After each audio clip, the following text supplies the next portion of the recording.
अगर आप भी लेना चाहते हैं देश दुनिया की तमाम जानकारी तो आज ही सब्सक्राइब करें हमारे चैनल को। साथ ही नीचे दिए बेल आइकन को जरूर दबाएं ताकि हर अपडेट आप तक पहुंच सके। नमस्कार, भारत न्यूज़ नेटवर्क पर आप सभी का स्वागत है।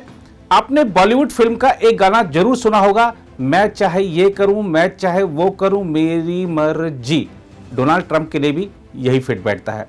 अमेरिका में 3 नवंबर को हुए राष्ट्रपति चुनाव में डेमोक्रेटिक पार्टी के उम्मीदवार जो बाइडेन को आधिकारिक तौर पर विजेता घोषित किए जाने से पहले उनकी प्रतिद्वंदी डोनाल्ड ट्रंप ने दावा किया है कि वह चुनाव जीत चुके हैं और पद पर भी बने रहेंगे।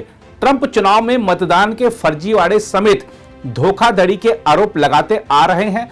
हालांकि राज्यों के चुनाव अधिकारियों और मीडिया ने इन आरोपों से साफ इनकार किया है।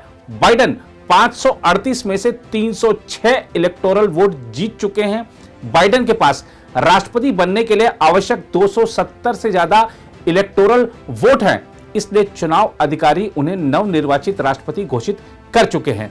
चुनाव परिणामों को अगले हफ्ते आधिकारिक रूप से प्रमाणित किया जाएगा। दूसरी ओर ट्रंप बाइडेन की जीत को पलटने के अपने कानूनी प्रयासों को जारी रखे हुए हैं।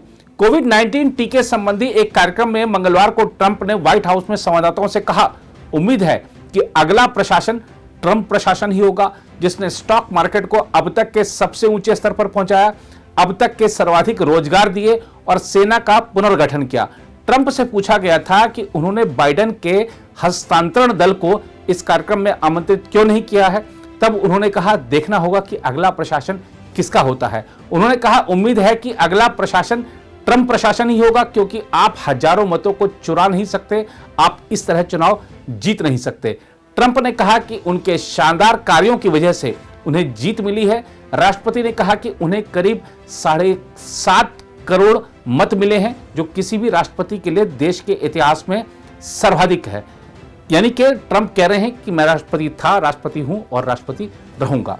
दूसरी ओर भारत से आज की बड़ी खबरों की बात करें तो उच्चतम न्यायालय ने केंद्र के दिशा निर्देशों पर गौर करते हुए बुधवार को कहा कि प्राधिकारियों को कोरोना वायरस से संक्रमित मरीजों के घर के बाहर पोस्टर और साइनेज नहीं लगाने चाहिए। शीर्ष अदालत ने साथ ही कहा कि यदि योग्य प्राधिकारी आपदा प्रबंधन कानून के तहत विशेष निर्देश जारी करते हैं तो इस प्रकार के पोस्टर विशेष मामलों में ही लगाए जा सकते हैं। न्यायमूर्ति अशोक भूषण की अगुवाई वाली पीठ ने कोरोना वायरस से संक्रमित लोगों के घरों के बाहर पोस्टर नहीं चिपकाने का निर्देश दिए जाने का अनुरोध करने वाली याचिका पर सुनवाई के दौरान यह बात कही। याचिकाकर्ता कुश कालरा की ओर से पेश हुए वकील ने शीर्ष अदालत में कहा था कि कोविड-19 से संक्रमित मरीजों के घर के बाहर पोस्टर लगाने संबंधी कोई दिशा निर्देश जारी नहीं किया गया है, लेकिन हकीकत इसके विपरीत है। न्यायालय ने 1 दिसंबर को मामले की सुनवाई करते हुए कहा था कि कोविड-19 मरीजों के मकान के बाहर एक बार पोस्टर लग जाने पर उनके साथ अछूतों जैसा व्यवहार होता है और यह जमीनी स्तर पर एक अलग हकीकत बयान करता है।